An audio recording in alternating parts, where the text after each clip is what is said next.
Hello, today I'm going to talk about what musicians and other performing artists can do to help avert climate change. At first, these things might seem very disconnected, but there is a way, and that's what I'm going to be kind of outlining today for you. My name is Joseph Arnold. I'm a violinist, Alexander Technique teacher, and co-founder of Soulforce Music School. We're thinking about expanding it to include all performing artists, because all performing artists can make a difference. And I'm going to tell you how. So I'm writing a book. It's called, well, I guess the title might change here, but the title has been Soulforce Music, Redefining Music, Performance, Practice, and Pedagogy in a World That's Lost Its Mind. And this book is all about what can we do as musicians, what can we do as performing artists to help avert climate change, to make even more beautiful, heartfelt, soulful music. And that's the redefining part of the book, redefining performance, practice, and pedagogy away from mere technique and centering. Of course, soul has always been a part of music, performance, practice, and pedagogy, but really centering. What does a soul-centered music look like? Pedagogy, etc. And the same thing for other performing arts. And also, it's about life purpose. All these three things are connected. So I began writing this book this fall after the UN climate report came out in August. It said, Code Red for Humanity. Okay. Well, when that came out, I got kind of scared. I think a lot of people did. And I thought, well, normal life officially over. What can I do? It's almost like the redefining of or priorities, like when you have a kid. I don't have any children, but so I understand that when you see your new child, like you realize that your whole life is going to be different. And so that's kind of what happened for me this summer. And I thought, well, what can I do as a musician? I'm a violinist. What can I do? And I'm not going to become a climate scientist. I'm not going to become a politician or start an NGO. Those are all fine things to do, but they're not my thing to do. I wouldn't be happy doing those things. And that's not where my gifts and proclivities are. I'm an artist. I'm an Alexander Technique person. So what could I do with these gifts? And so I believe that this is a really pressing question for many of us as performing artists.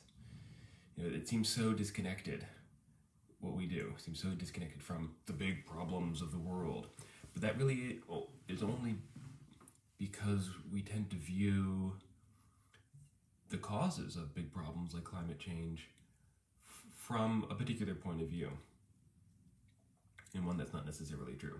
So with climate change, the focus is very much on carbon dioxide emissions as the cause of climate change.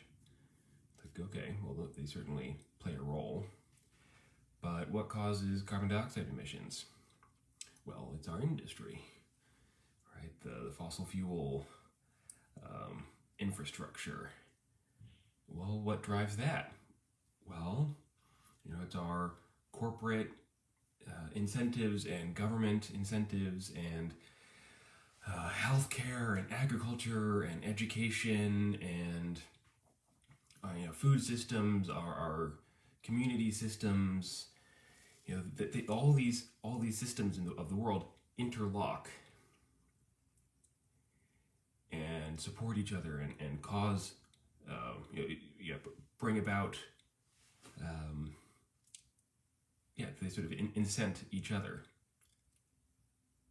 And so what this means is that the root cause of global climate climate change is essentially everything. Everything that exists within the system of the world that is destroying the planet. So it's not any one part of the system that's to blame.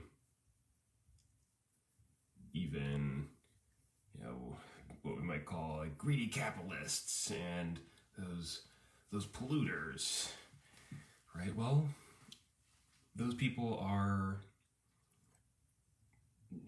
reacting to the incentives that exist in their own lives. And if you or I were in their shoes, if we had been born, with their DNA and in their lives, we would be doing the same thing. The problem is not those people over there. The problem is the entire system of the world that's destroying the world. The fact that we have an infinite growth machine on a finite planet. That's what our economy is. It's an infinite growth machine. It requires infinite growth to work at all.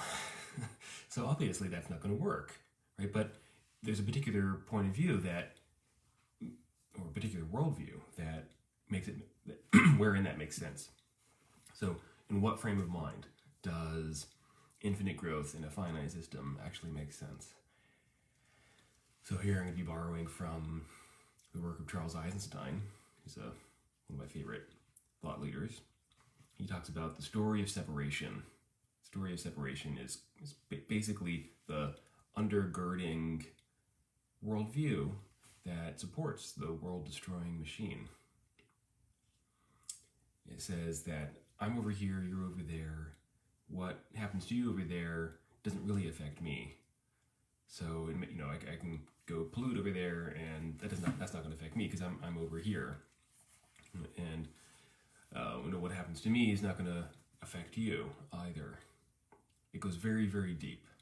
You can see it everywhere once you learn how to see it and what it looks like. And so it's only in a worldview such as that wherein it makes sense to have infinite growth, because you can kind of separate yourself from the results of your actions. The alternative to this is the story of interbeing. Interbeing is a term from Thich Nhat Hanh. Interbeing is the recognition that my being partakes of your being. That we are not separate, we are fundamentally unseparate. That the universe is alive. That everything that you do matters. So it goes beyond interconnectedness or interdependency, because if I'm dependent on this one forest to live, well, I might just, if that one gets cut down, it doesn't really matter. I can go depend on, go live on another forest. But interbeing says that that forest is a part of me, and I'm a part of that forest. And this is why it hurts to hear when, that forest gets cut down, or, all those animals in Australia last year or so, when they died in those fires. There's this ache that so many of us have. We try to ignore it in various ways. There's this ache of and grief of all the loss of life that's going on and has been going on. And that ache, that longing for beauty, is a part, it shows us our interbeingness. So,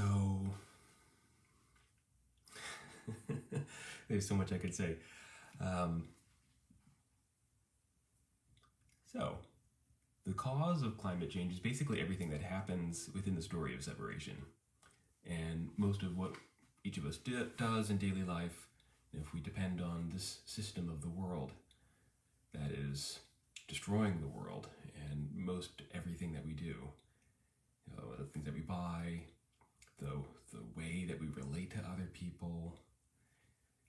within this system. So on the one hand, that could be rather dispiriting. You know, like, oh, I have to change everything in the world in order to avert climate change? Like, how's that going to happen? But on the other hand, it's actually really great news, because it means that you can make a difference wherever you are. Because if everything needs to change needs to happen on every level. That means everybody can make a difference, right where you are, in your life as it is, with the things that you do on a daily basis, including your art. So, yeah, like one example is playing from the heart. I don't know about you, but you know, when I was in conservatory, nobody talked about that. And you know, it was all about learning repertoire, you know, certainly making a beautiful sound, and playing expressively was sort of expected, or you know, it was at least part of the conversation, but it was never central. You know, let's just like learn the notes, inculcate the repertoire and the techniques, and that led to injuries in my arms. And yeah, a sense of kind of meaninglessness. It's like, it's music without soul. I mean, some part of me always played soulfully, and I'm sure that's the case for you too. And yet, to be in a system, like a music pedagogy system, where that's not centered, can lead to a sense of soullessness and sort of robotic mechanical playing, phoning it in, injuries, that kind of thing. But if you really play from the heart, and I have a very specific meaning around that, and I'll make another video about that sometime soon, then what you're doing is stepping into a new way of being in music. You're stepping out of the story of separation, which says that music happens via the correct sequence of techniques, that a performance is this sequence of discrete techniques. And once you get to the end of that performance and you've completed all those steps successfully, that means it's a good performance, right? But in the story of interbeing, real music means that you're coming alive when you play. And when you come alive, because you inter-are with your audience, they come alive more too. And that's a real gift. That is a huge gift, in fact, that we as performing artists can give. And by doing that, by more and more considering your whole life and your performance practice, whatever that happens to be, within the story of interbeing, then you are cutting the very root of this whole system that's destroying the world. How do you know when you're doing it? It's when you come more alive. Because one of the things that keeps the system in place is people shutting themselves off in order to fit themselves inside a machine, the machine of the world. You can see this everywhere. Whenever there's like you're playing a gig and it feels really meaningless, right? So you're cutting off yourself. You're shutting your own gifts are not being well received, right? When you know that your playing could be easily replaced by an iPod, right? But when you are playing something that's more meaningful to you, when you have that feeling of meaningfulness, that is a great pointer to living in a different worldview. Like what if you were to really trust that feeling of meaningfulness, to really follow, to whatever it is that you do, even if you take that corporate gig, to follow your heart, to do it in a way that helps you come alive more, that in itself is probably the most revolutionary, countercultural, important act in your own life, just for your own quality of life, for your art, for the expressive power of your art, and also for dismantling this world-destroying machine and replacing it with something better. Something that doesn't deny life.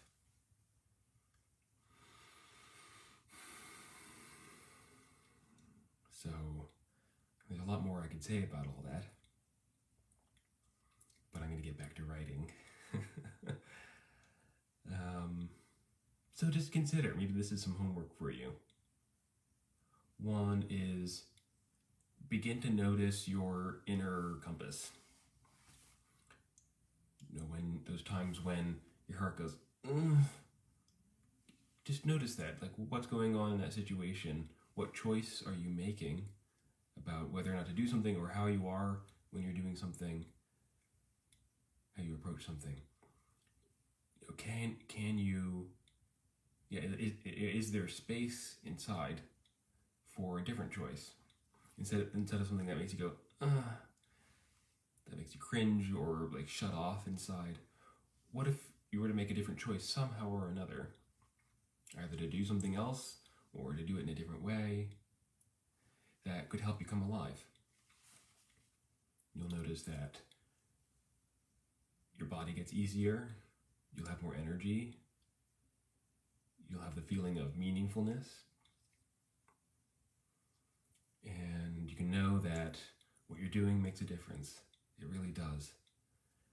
It's the story of separation, the idea that we're all discrete entities in the world, that produces the despair that says, what can I do as just one person? What does it matter, the things that I do in private? Shouldn't I go out and, make something really big happen? That's the story of separation, says that. But considering that the actions of our great ancestors have created this world, there's a story by Ray Bradbury where a man goes back millions of years in history, steps on a butterfly, and accidentally ends his own future, destroys his own future. And so there's like this sense of little acts creating a domino effect throughout history. From that point of view, could it possibly be true? How could it possibly be true that any act is insignificant?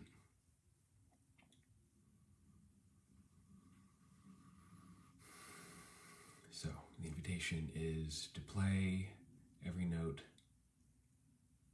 like you really mean it, like it matters, because it does. All right, that's all for now. See you next time.